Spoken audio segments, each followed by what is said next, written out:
I don't know if you can hear, but I'm actually quite sick. That's why my voice is not as optimal as usual. But I'm not going to let that affect my performance, okay, because I'm here to deliver. Okay, so get ready to take notes. How to sell high-ticket products and services. How to sell high-ticket products and services. Question number one, what would you consider as high-ticket for you? Just yell the number. 10 grand? 100 grand, okay. 20. 10 grand? 5, 10? 20K. 20K, okay. 10,000. 10,000. $500,000, yes. So we're talking anything from anything. So it depends on your comfort level. Some people might say, oh, it's 3,000 or 5,000 or 10,000.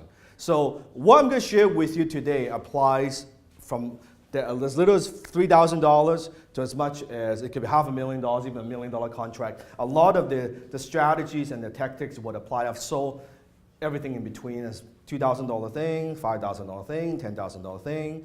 Last year, my business partner, we sold a contract to a pharmaceutical company for $800,000 US to one sale, $800,000 US. So it's the same. What I'm sharing with you is the same psychology, the same ideas would apply. So don't feel like, oh, you know, what you're saying might not exactly apply to me. It's the same, okay? So let me go through the 7 reasons why you want to sell high-priced products and services that you might not aware of. You might not aware of. First reason number 1 is more profit and less what? Hassle. Less hassle. When you sell a high-ticket item, you make higher profit margins. Everybody knows that. But here's the thing. Within your marketplace, most of your competitors, my guess is they're not comfortable selling at a high price, or they don't know how to sell at a high price. So very few companies, you notice, yes, but then there are companies who do well selling, low margin products such as Walmart, right? It's Walmart. But you notice if you look at history, before Walmart there was Kmart. Where's Kmart? Gone. Before that there was Sears. Where's Sears? Gone. Almost gone. Barely breathing. Okay? So what happens is when you are selling at a low price, when you are in a commodity business, when you're selling to the general public, the problem with low price is this. It's not a sustainable advantage in business. Write this down. Competing on price is not a sustainable advantage in business, because it's very, very easy for someone to come in to your space and say, I'll charge you less. You charge X, I'll charge Y.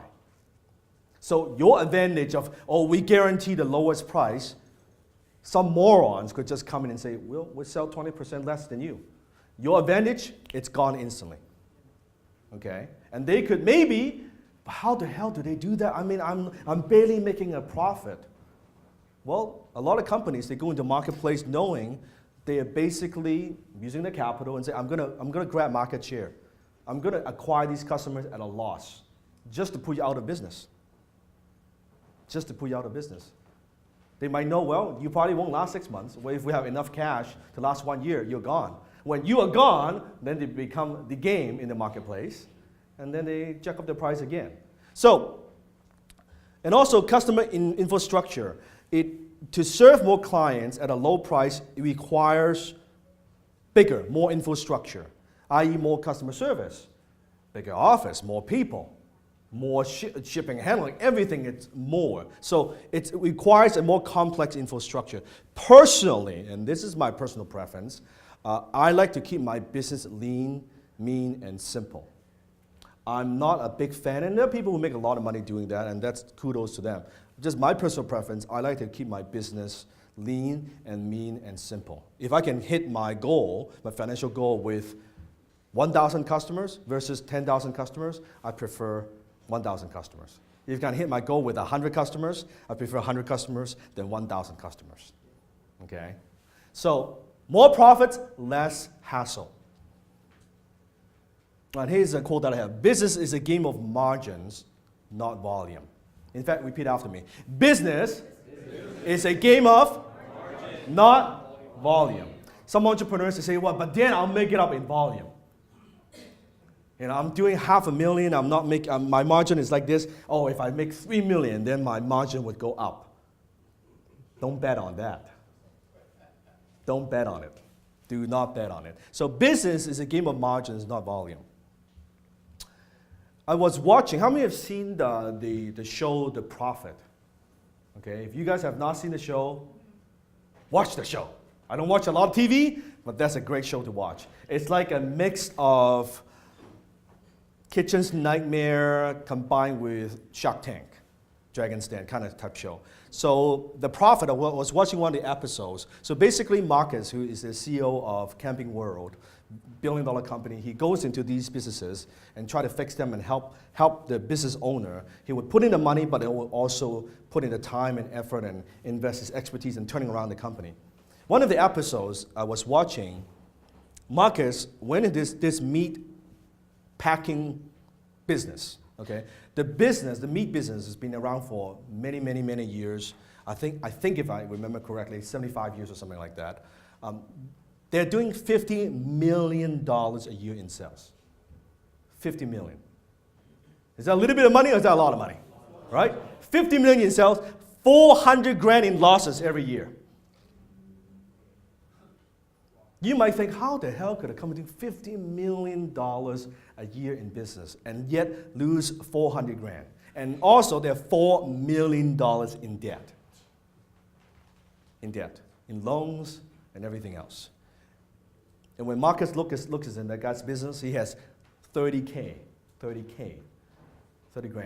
cash in the bank. To say that the business is in trouble is an understatement. Okay? So if you think, wow, $50 million a year. So because business is a game of margins, not volume. It doesn't mean anything. This business is so close. When Marcus looks at numbers, they are weeks away from bankrupt. Weeks away. 75 years of history, weeks away from bankrupt. So think about that. That doesn't. So guys, do not believe what the ladies tell you. Because size matters. Size matters, okay?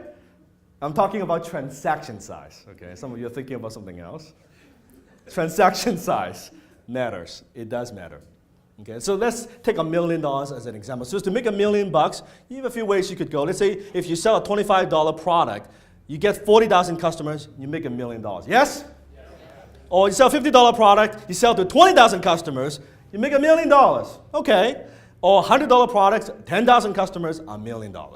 Or $1,000 product, 1,000 customers, $1 million. Or $10,000 product, only 100 customers, you make $1 million.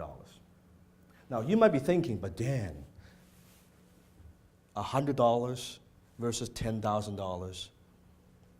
Does that mean it takes 100 times more effort to make a $10,000 sale versus a $100 sale? What do you think? No. Because think of in terms of to sell that $100 product, do you still have to do marketing? There's still costs involved. And to get that 10,000 customers, nowadays, costs money. I don't care what you sell. It costs money to acquire their customers. 10,000 on the other hand, well, I only get 100 customers to get to 1 million. And what if I don't get 100 customers, I get 80 customers? I still 800 grand. Does that make sense?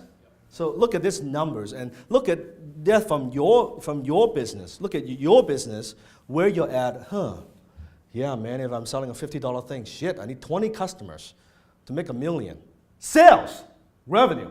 Not profit, just to hit $1 million.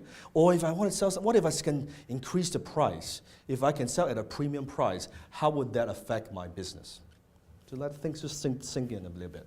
10 times your finances, 10 times your business, 10 times your marketing, 10 times your life. Hit the subscribe button now.